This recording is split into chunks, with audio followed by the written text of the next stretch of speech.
எல்லாருக்கும் வணக்கம். இங்க இருக்கிற எல்லா பிளாட்ஃபார்மே வந்து அவங்களோட இதுல ரொம்ப சக்சஸ்ஃபுல்லா இருக்காங்க. பட் அவங்க எல்லாரும் ஒன்னா கொலாபரேட் ஆகிறதுக்கான ஒரே ரீசன் என்னன்னு பாத்தீங்கன்னா சினிமா. ஒரு நல்ல கண்டென்ட்டை மக்களுக்கு கொண்டு போய் சேர்க்கணுன்ற ஒரு நோக்கம். கேபிள் சங்கர் சாரை பத்தி சொல்லணும்னா ஃபேமிலி படம் எங்க படத்தை ஃபர்ஸ்ட் அவர் தான் பார்த்தாரு. பார்த்துட்டு இது நல்ல படம், இதை கொண்டு போய் எப்படியாச்சும் சேர்க்கணும்னு சொல்லிட்டு எங்களுக்கு அந்த டைம்ல இருந்து எங்க கூடவே ரொம்ப ஹெல்ப்ஃபுல்லா இருந்து இப்போ வரைக்குமே அந்த படத்துக்காகவும் எங்களோட அடுத்த படத்துக்காகவும் ரொம்பவே சப்போர்ட்டிவா இருந்துட்டு இருக்காரு. ஸோ ஓடிடி பிளஸ் அதை ஸ்டார்ட் பண்ணதுக்கான நோக்கமே ஒரு நல்ல கண்டென்ட்டை தேடிக்கிட்டே இருப்பாரு அவர். ஏதாச்சும் ஒரு படம் நல்ல கண்டென்ட்டா இருக்குமா, அந்த படத்தை எப்படியாச்சும் நம்ம மக்கள் கிட்ட கொண்டு போய் சேர்க்க முடியுமான்னு சொல்லிட்டு ஒவ்வொரு நாளுமே தேடிக்கிட்டே இருப்பாரு. எப்போ போய் அவரை போய் பார்க்க போனாலும் ஏதாச்சும் ஒரு படம் பார்த்துட்டு இருப்பாரு. இந்த படத்தை நான் ப்ரெசென்ட் பண்ணலான்னு இருக்கேன். அப்படி சொன்ன படம் தான் காமு காப்பி.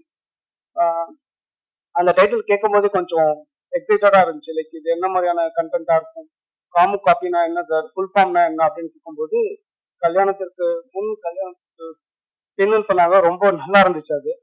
ஸோ அந்த படத்துக்காக நாங்களும் வெயிட் பண்றோம். ஸோ அந்த படமும் ரொம்ப சக்சஸ்ஃபுல்லா இருக்கணும்ட்டு நானும் கடவுளை வேண்டிக்கிறேன்.